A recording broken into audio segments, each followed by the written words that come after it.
One poorly placed tree could be costing you thousands in property value right now. I'm Nick Fedorov, now retired from owning a company of 60 landscapers, and I've followed my fair share of landscape plans. Today, a landscape architect reveals the professional secrets from million-dollar projects that you can use in your own yard. Strategic plant placement that boosts curb appeal, creates privacy, and opens hidden views. Get it wrong, and you're stuck with it for 20 plus years.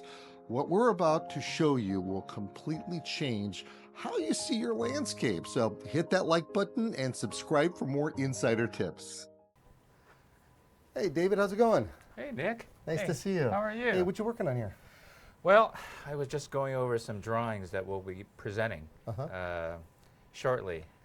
But these are like landscape plans. This is how we do the hardscape plans. Okay. Now, landscape, of course, meaning your plants, and your hardscape, meaning things like curbs and sidewalks sure. and other items. Yeah. Okay, good. Exactly. Basically, anything that you see outside the building, just like outside of the house, we do. That's your responsibility. That's our responsibility. Wow, that's a big responsibility. Okay, all I'm seeing over here is a bunch of little squigglies and lines and Yeah. things and stuff like that. Here we got a pineapple growing up. What's going on here? Well, this is an example of a plan view, like Okay. you're looking at it from the outer top down. space, right, Okay. top down. This is one of our streets here. Okay. These lines represent the edge of the streets, concrete curbs, and what we're doing is this is for a city, and so we're landscaping both the parkway and the center median. Okay. The idea here is what we're trying to do is we're trying to create a space so that as drivers are coming along, visually they start understanding that this is an intersection. And the way we do that is we have certain accent trees right here, usually smaller and color. These are deciduous trees. Okay. The rest are different species of evergreen trees. All right. Now, being that this is a street, we're not talking about plants that are going to necessarily be short and shrubby, I would imagine, right? Yes. These are all tall, Correct. tall things. Because like in a home landscape, for instance, I know that we have to be very cognizant of our driveway, when we make sure Right. it's clear, when we're backing out. Yeah, You don't want to yeah. put a tree in front of a window or anything like that. So when you're working on a grand scale, whether it be like, well, here you have a commercial piece of property here. You've got the tree right here, and you have to make sure you have the right species of tree so you can see through. Correct, correct.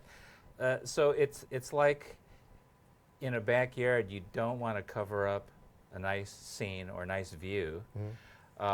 We have to do the same. And so like in this, for example, if this is a commercial business, we usually don't put trees in front of the businesses so that people could still see the business. Okay. And you don't want them to cover up the sign as well. Absolutely. That's an important thing. Absolutely. Yeah, but what happens if you have like really ugly neighbors? I guess at that point, then you could bring in the real thick, thatchy looking material, huh? Absolutely, Yeah. absolutely. Well, I bet you come across that though. For instance, you have a 2 or 3 story structure, and then you have to have the right kind of tree for that situation. Absolutely. What we try to do is we try to complement the building in any way we can. But of course, we'll have bad views, like just about anywhere.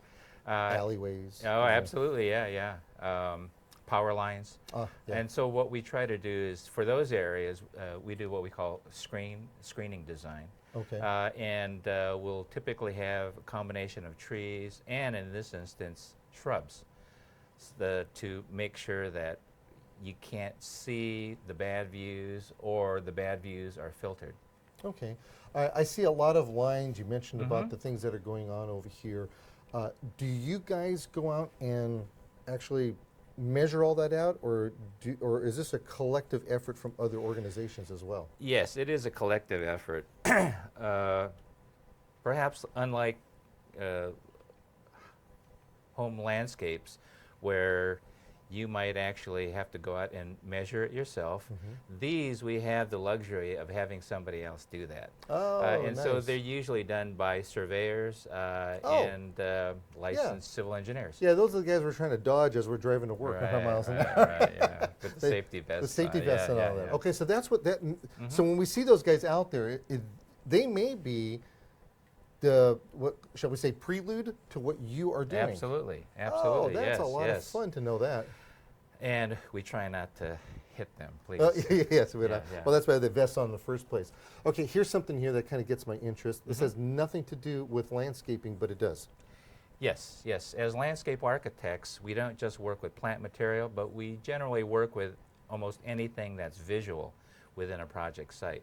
So in this instance, for example, this is a gateway pilaster to a new bridge. And what we're doing is, this is for a city, and the city is our major stakeholder, and their motto is industry and business. And so we've created this image to reflect the spirit of the city. Okay. And then this material right here reflects the same building material they have on their city hall.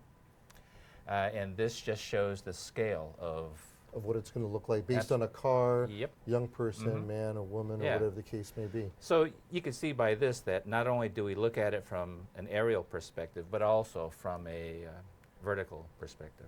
Absolutely fascinating.